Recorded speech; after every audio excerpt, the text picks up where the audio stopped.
likelihood of these projects advancing or being completed without Indigenous people at the table, it is, I want to say almost, but to me sounded like zero.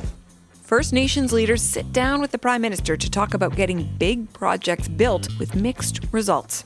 I'm Catherine Cullen, and this week on The House, did Mark Carney make any progress on his dream to build, baby, build? Or will we see more legal action and protest? We've got a key minister and some of the First Nations chiefs who heard from the PM. Plus, the case for Canadians putting their elbows down. Saskatchewan Premier Scott Moe is pretty optimistic about a tariff deal with Trump, but he says this country should drop talk of dropping the gloves. And the federal government has big plans to spend, but what about growing income inequality or healthcare? Do we need a GST hike to manage new military investments? We'll debate whether the government's priorities meet Canadians' needs. But we begin with the Prime Minister's pitch to First Nations leaders. The House is now in session. We together can write a new chapter in the relationship between the Government of Canada and First Nations. And those aren't just words. This isn't an aspiration. This is the law. So today we're going to discuss how we can do this together, particularly by hearing directly from you about what you want to build, how you want to build to help build our nations. That was part of the Prime Minister's opening message to First Nations leaders. More than 200 gathered in Gatineau, Quebec this week, just across from Parliament Hill, to talk about Indigenous participation in big infrastructure projects. Mark Carney told them the fundamental purpose of his Building Canada Act is to respect the rights of Indigenous peoples. He said they would be consulted both on which project should go ahead and how they go ahead. But for some, the way this legislation, C5, has moved so quickly into law sends the wrong signal about next steps. Outside the meeting, a group of youth from Northern Ontario showed up to protest.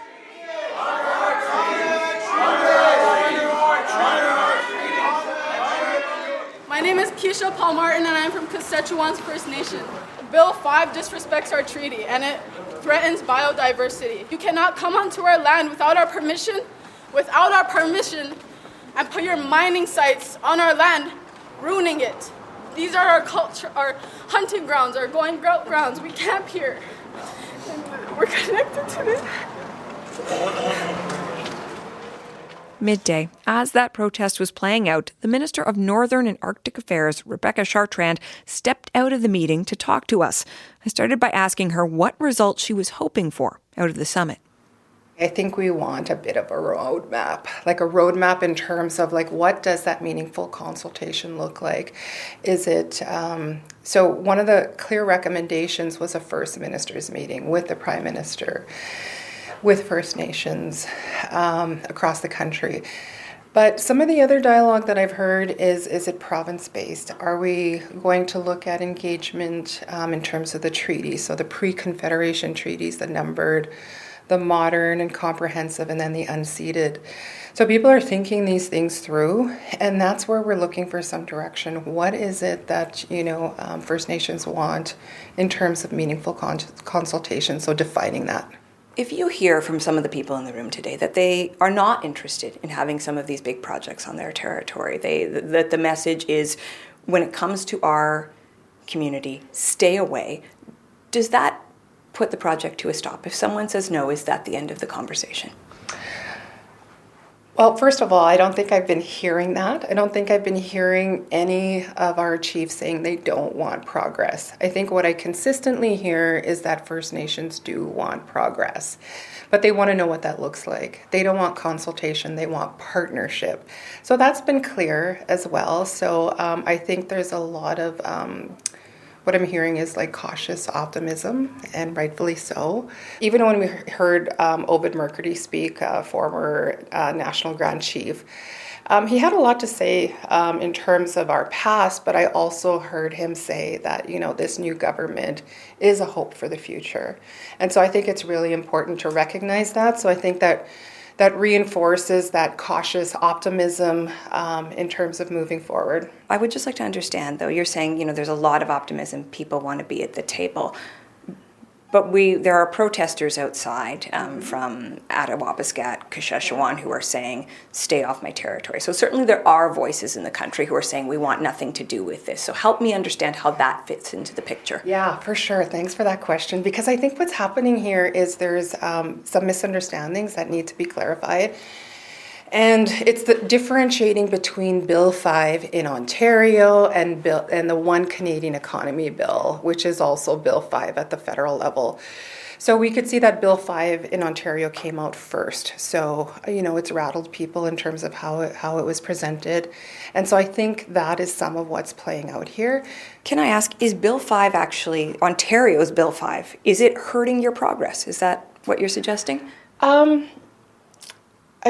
What I would say about Bill 5 in Ontario is that I think there's a need to inform the public about the differentiation between those two bills. So I don't think there's been enough on that.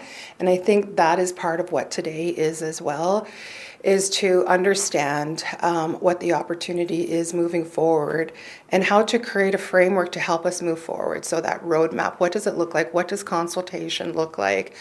So that's why today is a listening activity. It's to understand what the next step should be that will help us get to those decision-making tables. But to the young person who says, I am concerned about my traditional hunting territory. We just heard them speaking. I'm worried the government is going to destroy it. What do you say to them? Well, I think we need to ensure that we create space for everybody to be heard. And the youth, obviously their voice is important too. And so I think today's a demonstration of ensuring that, we create those opportunities for youth to be heard as well. In closing, we are hearing from First Nations leaders, including the National Chief of the Assembly of First Nations, who asks about the urgency around these, what the government has identified as nation-building projects, and why there is not as much urgency when it comes to things like fixing the infrastructure gap between First Nations and the rest of the country, noting that Canada has set goals, it's off target, noting that legislation around clean drinking water got stalled because of the election, that's not back underway. What do you say to somebody like the Chief of the Assembly of First Nations who says, why is there not as much urgency for our children and their basic needs? Yeah, that's a really good question. And I think one thing to consider is that this is a new government. And so when we think about the One Canadian Economy Bill, one of the things I think is important to recognize is that when we think about the urgency of the work that's ahead, that was contextualized in the campaign. So that is why Canadians voted for our Prime Minister, was to respond to these geopolitics, to respond to the tariffs that are impacting our economy.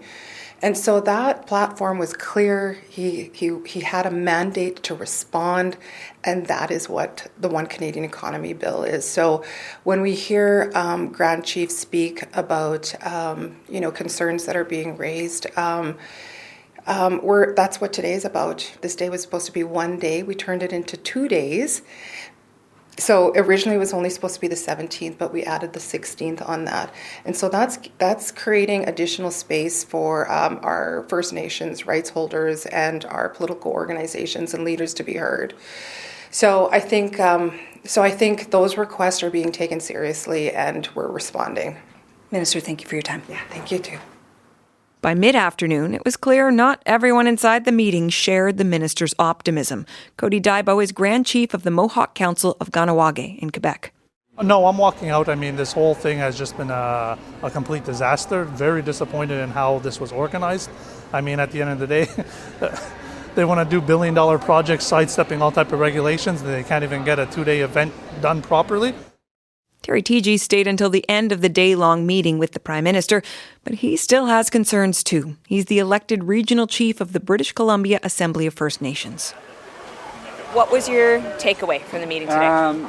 I'm glad that he attended all day. It wasn't simply an hour. I think it's really important that a sitting Prime Minister does come out and listen to the chiefs. I think what we did hear from a number of chiefs is frustration, and perhaps even for myself is still a trust issue in the way the development of the actual legislation. And we see it in British Columbia as well in terms of Bill 1415, is this trust us mentality in this legislation. And as many First Nations know, that we do have trust issues with all levels of government.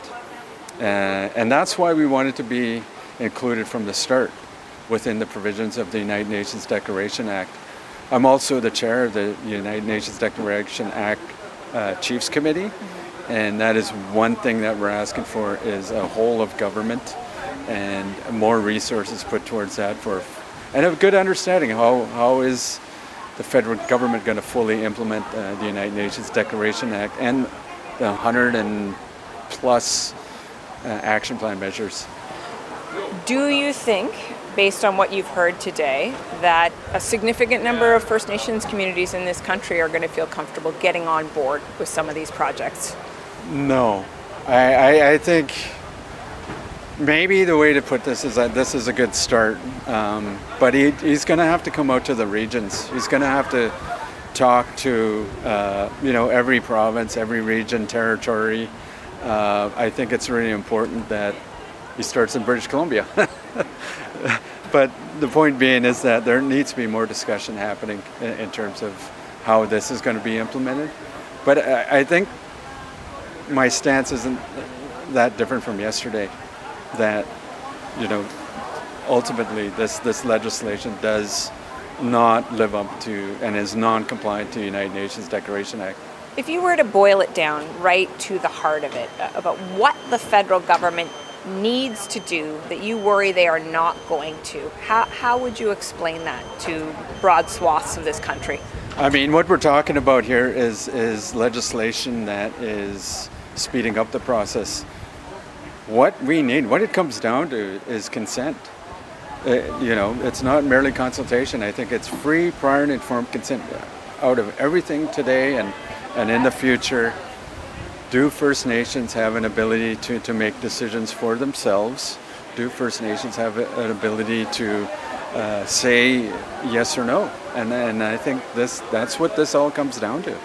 If he doesn't go out to the regions, if you don't hear more of the things you're looking for, then where does this conversation go?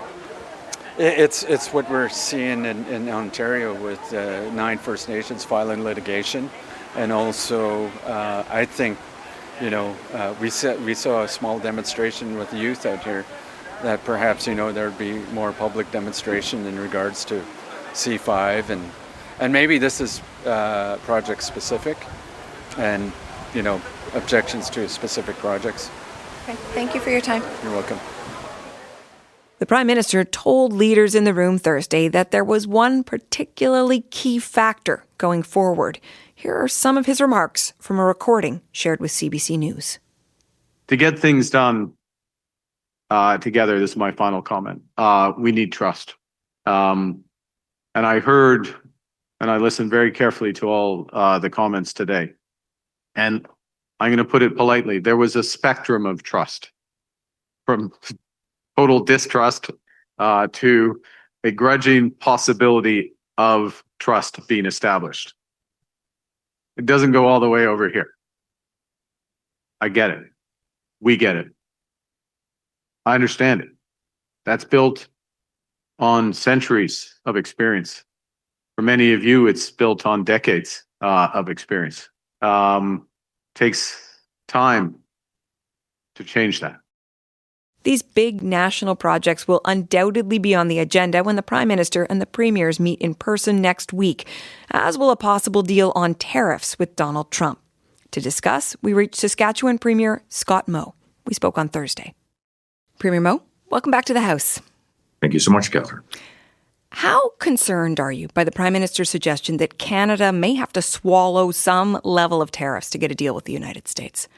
Well, I think that's the reality of the situation. Tariffs are not new. We've dealt with them from Saskatchewan's perspective in places like China and India over the course of the last number of years. And, even on the Canada Free Trade Agreement, when you talk about provinces or the federal government having exemptions, those are essentially non-tariff barriers to trade. And so the goal in any free trade agreement is to lower the degree of whether they be direct financial tariffs or non-tariff barriers to the lowest level possible, but seldom is that zero. So I think the Prime Minister is just recognizing the reality of the situation, and you know what, we're going to support him in trying to negotiate the best free trade enhancements to the USMCA that we can. I'm not going to ask you for a prediction, but I am going to ask you for a gut check. What do you think the likelihood is that we're going to get a deal that you can support? High, quite high. Yeah, by August 1st too? Well, I don't know by August 1st, and I'm not going to try to predict, what the next curveball might be or the next statement that comes out of the White House might be. I would expect there will be a few before we get to an agreement. But at the end of the day, the president does view himself as a deal maker. And I think, with respect to who is representing us in that conversation in Prime Minister Carney, I think he'll be able to put something together that hopefully would be acceptable to the president and acceptable to us as Canadians. And I'm hoping that is going to be one of the steps in us taking steps towards the aspiration that the Prime Minister has to be one of the strongest economies in the G7 and a global energy superpower. While we wait to see whether there is a deal, there has been a lot of discussion about the parts of this negotiation that have sort of become public. So digital services tax, the question about whether to put counter tariffs on U.S. steel and aluminum. Do you think the Prime Minister can still say he's elbows up in this negotiation based on what we've seen? I've never thought elbows up was the proper approach with respect to negotiating.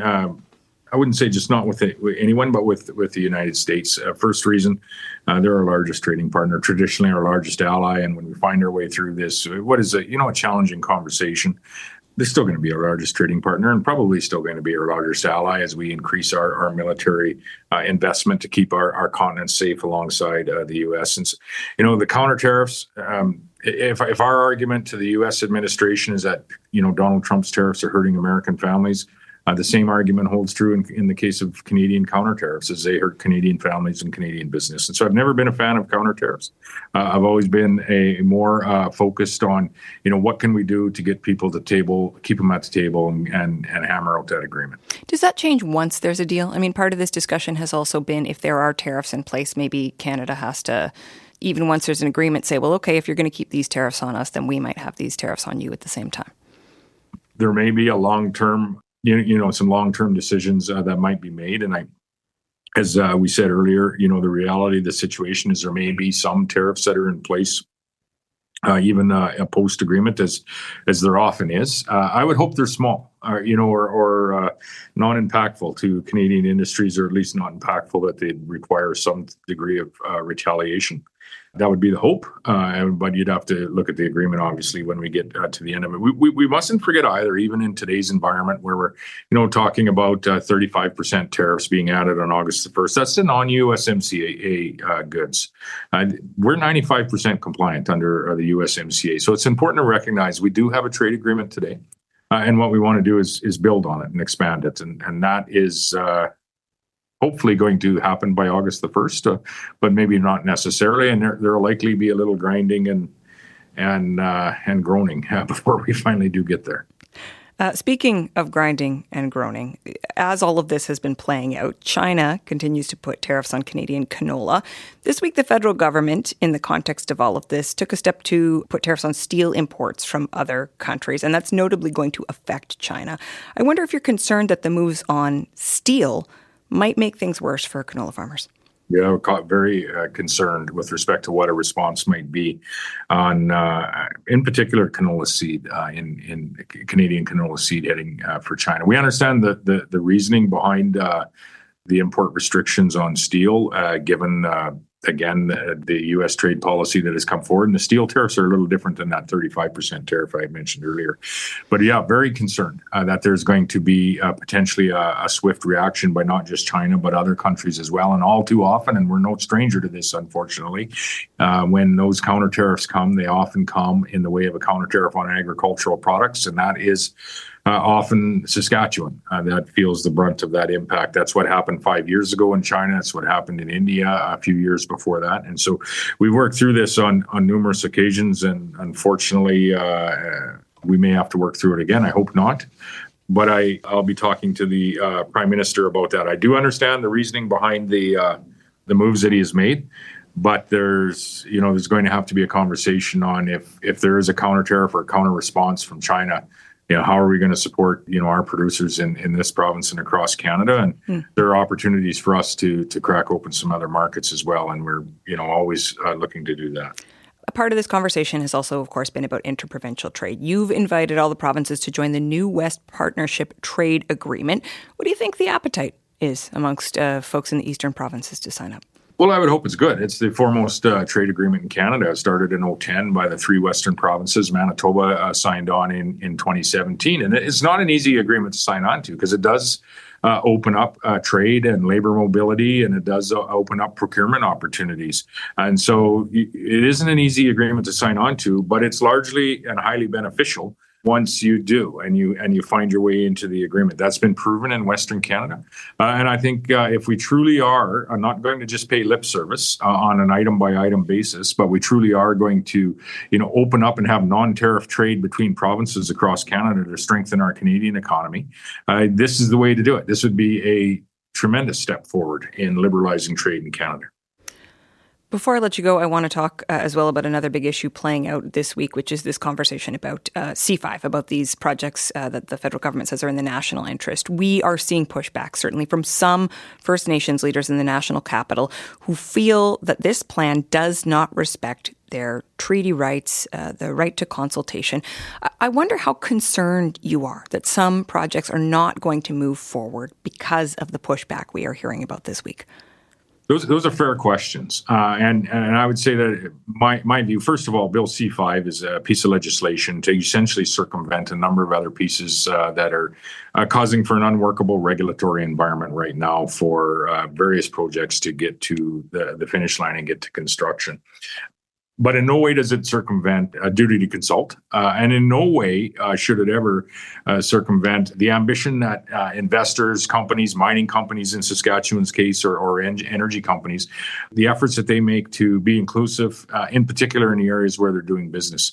And we've seen that in Saskatchewan with direct ownership in some projects of Indigenous people, Indigenous communities, but certainly in the way of employment and procurement and Indigenous-owned companies doing some of the work in and around these investments. That should be the goal, is to be inclusive and respectful, in particular of the people where that are living in the area where the investment is being made. And so fair questions, I think, being asked by, the AFN and others here this week. However, the opportunity that's before us is one that is for everyone, Indigenous and non-Indigenous people. And I hope, like we have been able to, and we have many examples in Saskatchewan, are able to move forward in an environment that's going to benefit everybody. And that's the Canadian goal, and that's our goal in our province. How much is riding on Mark Carney's shoulders right now, then, in terms of the future of this? Because you're saying they're legitimate questions. Like, how much of a challenge is it going to be for him to try to meaningfully address them, get folks on side if he can? Yeah, I think he has a challenge every morning when he wakes up, whether it's balancing, international trade alliances and agreements, and we'll support him in that work, or whether it's, working through, some of the fair questions that are being asked of Bill C5.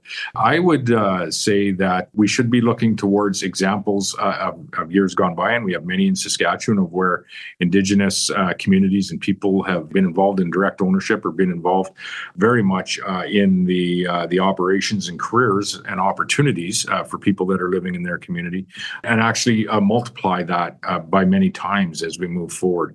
There is a path forward for all of us here, but it's not a path that is in any way isolating someone from the conversation. You cite the positive examples, and of course, those can be useful in moments like this. But I do want to ask you about a posting that you made in social media in February, where you said all pipelines crossing Saskatchewan were pre-approved, in essence. As I'm sure you know, some legal voices, First Nations voices, criticized you for that, suggesting you were ignoring the duty to consult affirmed by the Supreme Court. What did you take away from those exchanges? Didn't ignore that, nor would it ignore an environmental impact assessment. But what it is doing is providing the confidence for investors to know that they have a regulatory environment in Saskatchewan where they can actually have a hope of bringing an investment through to operating production levels. You see investments all the time that are coming through the exploration stages, but are stopped at the pre-development to the development stages, because there's just so much regulation, years and years, sometimes a decade and a half of regulation that is specifically designed to sanitize that industry so that investment can come into production. It's not that way in Saskatchewan. We've had or have 4 mine sites that are coming into production, all with I would say, a strong record when it comes to Indigenous involvement, procurement, employment, and actual investment in the projects themselves. And so, as I say, fair questions coming to the Prime Minister. We've had questions like that in Saskatchewan as we have been developing mine sites and energy projects and pipelines. But there is a path forward for responsible companies that are truly committed to engaging and including everyone in the economic opportunities and success that investment can bring. Okay. Scott Moe, I appreciate the conversation. Thank you very much. Thank you, Catherine. You have a great day. You as well. Saskatchewan Premier Scott Moe.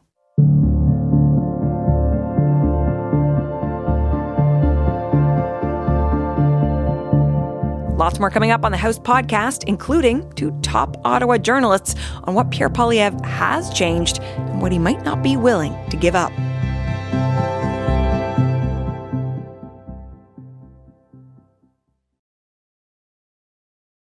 I'm Catherine Cullen. You're listening to The House, making politics make sense.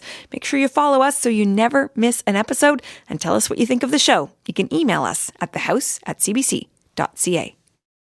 We've been hearing a lot lately about trade deals and tariffs, military spending, and big new infrastructure projects. But what about healthcare? Or the new numbers this week from Statistics Canada showing income inequality hit a record high earlier this year.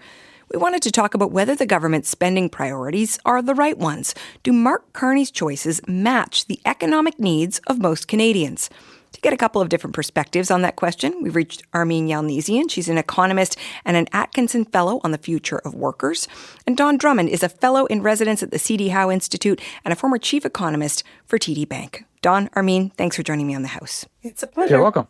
Don, I promise everyone we're going to get to a range of issues here, but I am going to start with these trade negotiations with the U.S. because they do have such big economic consequences. The Prime Minister is downplaying the odds that Canada can get a tariff-free deal with Donald Trump. Is there a baseline level of tariffs that wouldn't be so bad for Canada?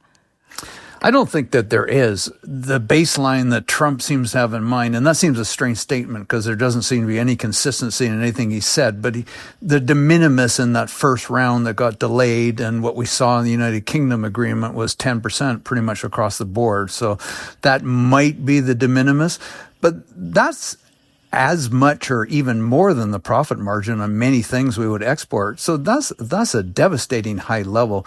There's a danger here of normalizing the abnormal. And we have to keep in mind in January of this year, just half a year ago, the average tariff level that was levied by the United States around the world was 2.4%.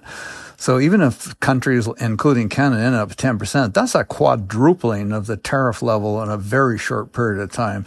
And maybe there's some businesses and some industries that could still be profitable exporting to the United States, but it would be devastating for most of them. And, you have to really be skeptical of the sort of the sigh of relief. Well, United Kingdom, they struck a deal and it's only 10%. Well, that's a really high level. We used to think Canada had a punitively high level of tariffs on non-North American imports, and it was 6%. Now we're talking about maybe having to accept a baseline higher than that. That's really tough. Armine, what are you thinking at this moment?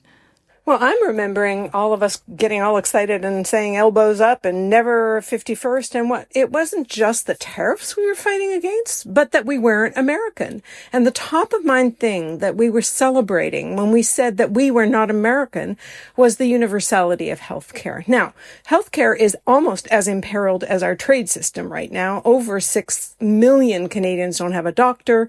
And as you said right off the top, inequality is at the highest level ever on record. So we've got more people struggling with chronic issues like unaffordable housing, losing their jobs, prices going up, losing purchasing power. And on top of that, our system of last recourse of help, the healthcare system, is failing us. And what we're talking about is more defense against against what? Like that problem is perhaps approaching our door, but the devil inside our door is here and we're not doing anything about it. So I feel like we're kind of missing the boat of why is it that it's so important that we fight against becoming consumed and absorbed by an American state of mind and state of politics. Dawn, I wonder if you share that assessment about the extent to which we're talking about healthcare right now and whether we might come to regret it in time. I think the Prime Minister may well have felt that there wasn't any choice to accept the need to go to the 5% of defense spending as GDP. I have argued that it's the most significant shock to Canada's finances ever. The Second World War would loom very high in people's minds in the pandemic, but the Second World War, our involvement lasted for 6 years, and we basically went back to the spending afterwards. The pandemic, we were on our way back to the pre-pandemic spending within a couple of years of that. This is a permanent shift. And we were already running very large deficits and debt. So we can't just easily absorb this. It's going to take a fundamental shift. We're going to have to dramatically spend less on low priority items to preserve what we do in healthcare. But I think ultimately we'll have to tap a higher revenue source.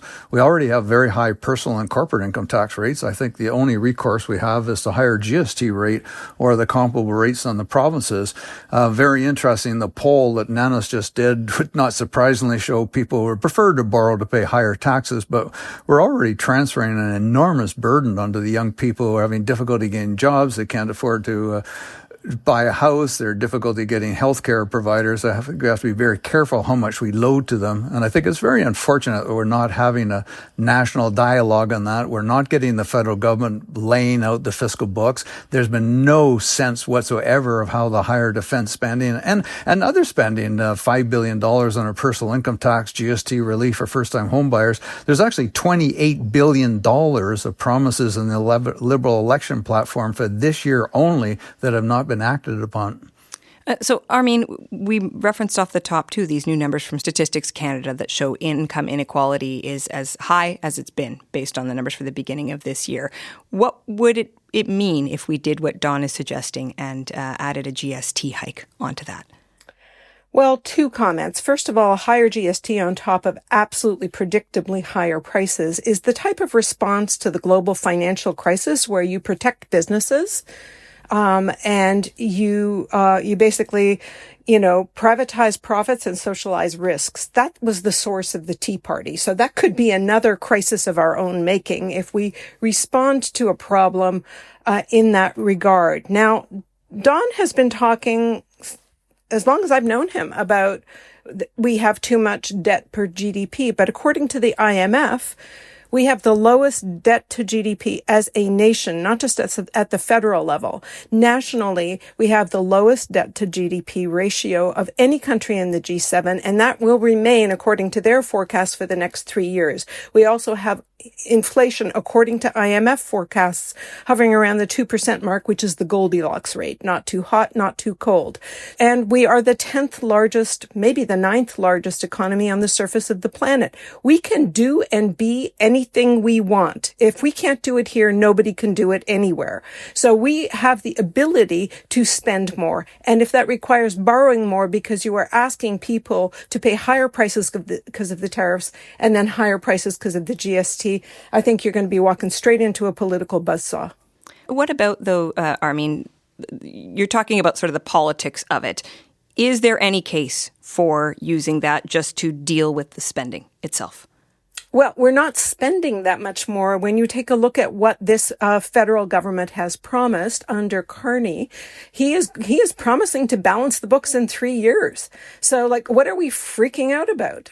I don't understand it. I would say 5% of GDP on defense and military. I mean, that does get to some pretty eye-watering numbers, does it not? It's, to my understanding, it's 3 times the level of what we currently send to the provinces for healthcare at this moment. So it's a shift in the way we think about what our federal tax dollars are going towards. Without question. But that 5% of GDP doesn't kick in till 2030. So it doesn't kick in for another 5 years. And lots of things can happen until then. And I got to say that if you think that, spending too much on defense is a drag, whereas in the past it has been military Keynesianism that fueled our economy. To Don's point, when we got through the Second World War, we converted that military capacity into civilian capacity. We don't know how long Mr. Trump will be around. We don't know what his end game is and whether we are staring down the barrel of a third world war as he threatened Volodymyr Zelensky in the meeting in the Oval Office. We don't know what is on the horizon. Preparing for it is not a bad thing, but there are things you can be doing as you spend that money that actually boosts the domestic economy and actually has it grow. But if you do not pay attention to things like healthcare, you are going to put in a natural drag on economic growth. I will just say that 5% of GDP is, in fact, by 2035. So the horizon's a little bit longer than that. But Dawn, Armin had a lot of thoughts about your proposal there. What do you say?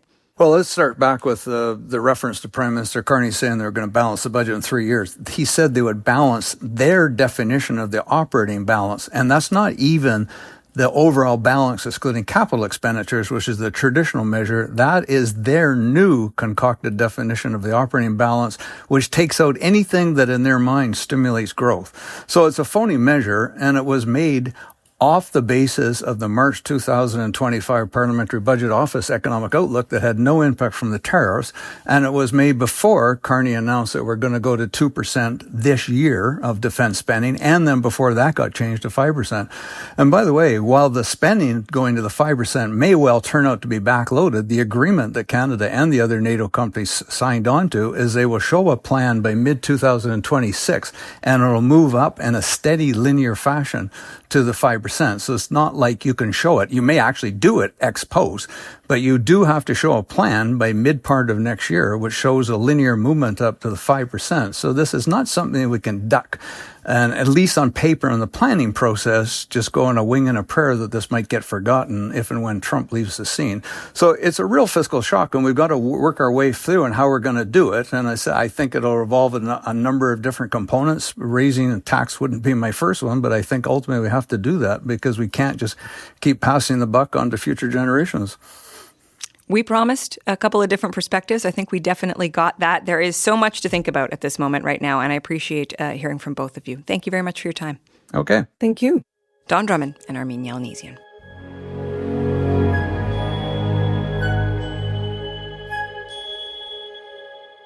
As Mark Carney tries to get Indigenous leaders to support his nation-building plans, he's got other pressing issues to deal with too. The Prime Minister said this week that Canada may not get a tariff-free trade deal with Donald Trump, an admission that opposition parties, including the Bloc Québécois, pounced on. He should never have said that he would restore a full free trade agreement. He should not have said that because he now has to admit his own failure. Plus, Canada's Ethics Commissioner has released a list of Carney's investments that could pose a conflict of interest.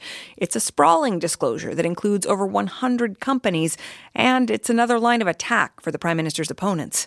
Here to discuss these developments are some of Ottawa's top Hill watchers. Stephanie Levitz is a senior reporter at the Globe and Mail's Ottawa Bureau, and Christopher Nardi is a parliamentary reporter at the National Post. Steph, Chris, thanks for coming back on the House. Hello. So, Steph, I want to start with you. Mark Carney certainly encountered friction in his conversations with Indigenous leaders over his legislation to get big projects built. Also, these comments about Trump, the suggestion that a deal is probably going to involve some level of tariffs. How much harder are things getting for the Prime Minister right now?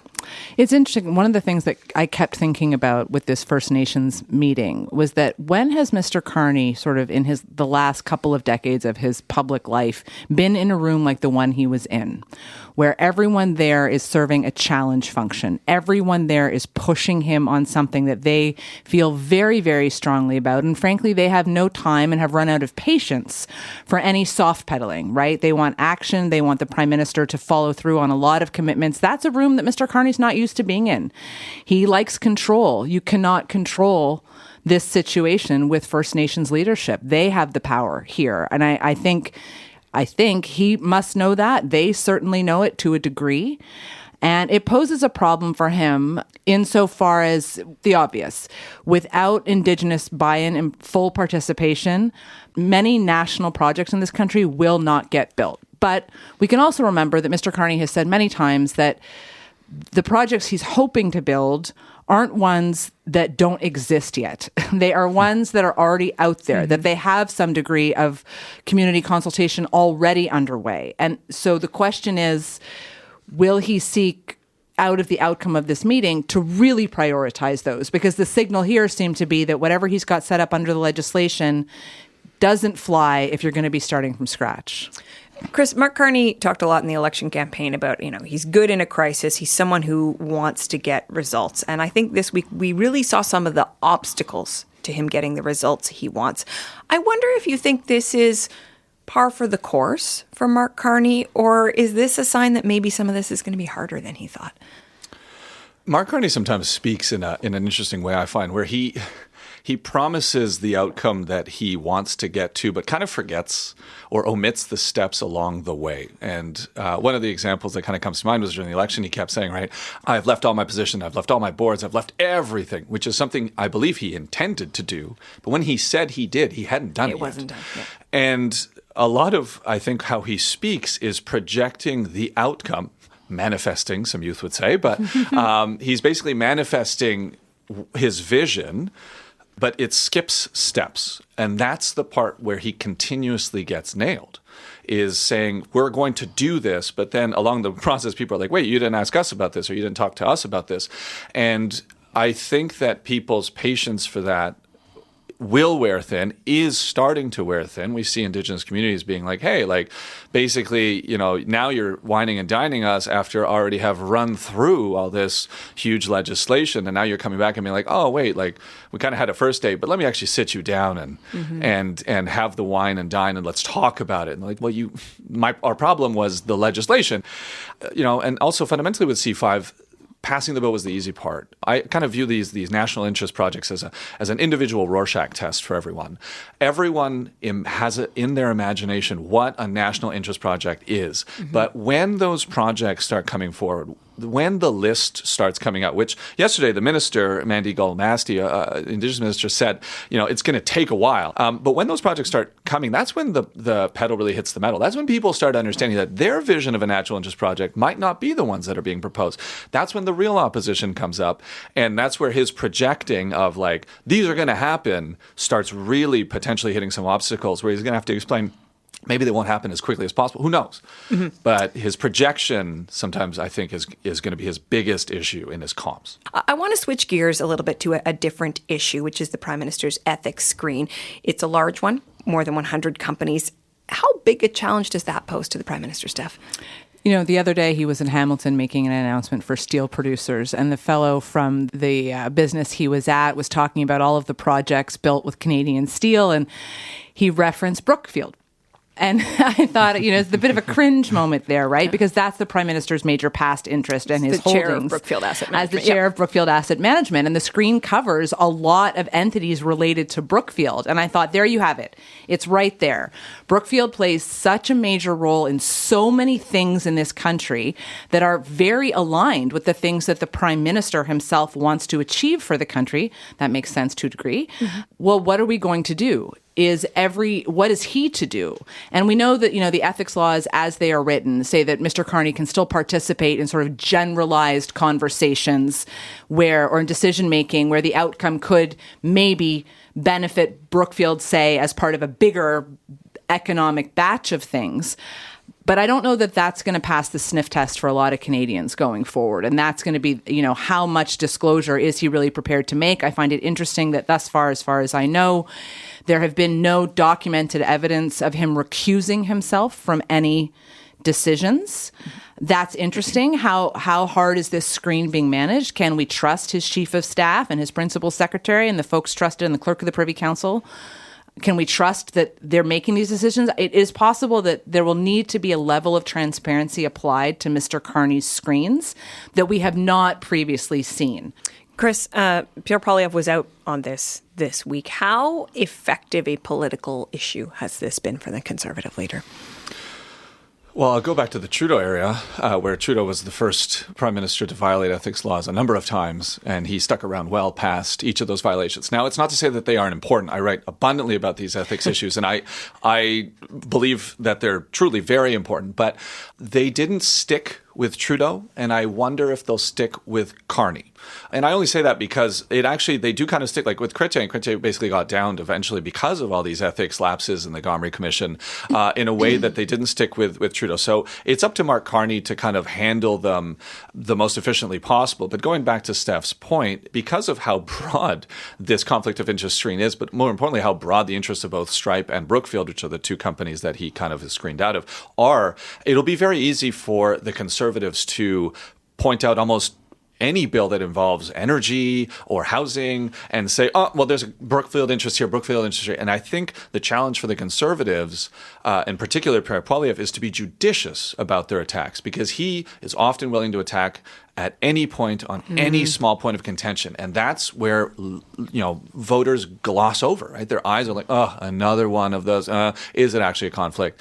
He'll have to be judicious, but it's a real landmine for Carney. Well, and that brings us to the place that I want to finish this conversation today, which is about Pierre Poilievre, who, Steph, has been showing a bit of a shift in tone in some ways. He's obviously trying to talk about being more supportive of the government, for instance, in a way that we weren't hearing as much of during the election campaign.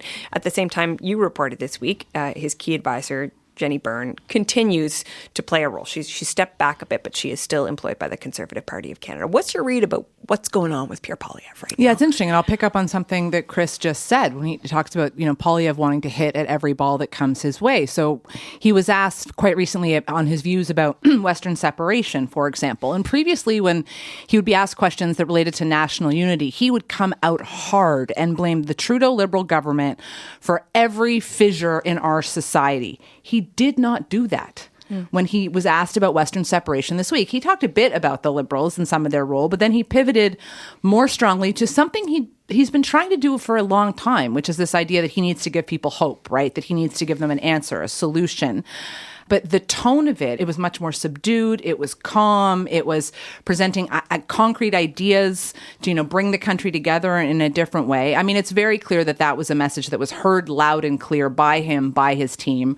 I've watched him also start talking more about the members of parliament who surround him, which was another criticism that was coming very strong from within caucus and externally. Like, why is this just the Pierre Poilievre show? Don't you have any other good people? So in his own way, I think folks are looking at him and at maybe the Conservative infrastructure to, present like a list of here are all the things we are going to do for change. And instead, Mr. Poilievre is just going to do them, with the exception at this moment in time of Jenny Byrne, his longtime confidant, his longtime advisor, his number two in so many ways. Right now, she remains in place, but I think key to the management of his caucus, who could ultimately hold a lot of power over his future. Right now, she's going to be stepping back from that. And that was a sore spot for a lot of people in caucus. And whether they can feel more free could be a benefit to him longer term. We only have a moment left, Chris, but I'm wondering, can Pierre Poilievre afford to be without Jenny Byrne at this moment where he's got a by-election campaign and a leadership vote, and she is such a critical political organizer? Well, considering that he trusts about 2.5 people and 1.5 are him, he doesn't build an entourage very quickly, and I think he also leaves it very slowly. And I think that's one of his biggest trouble. You can definitely tell that Pierre Poilievre is stressed. He's stressed about his future. He's stressed about his support within the Conservative Party. He does have that leadership review coming up, and he's stressed. Even Conservative commentators are noting it. And so I think that at that point, you tend to revert back to your comfort zones, and Jenny Byrne is just one of those comfort zones. Okay, we're going to have to leave this conversation here. Thank you both so much for your time. Thank you. Christopher Nardi and Steph Levitz.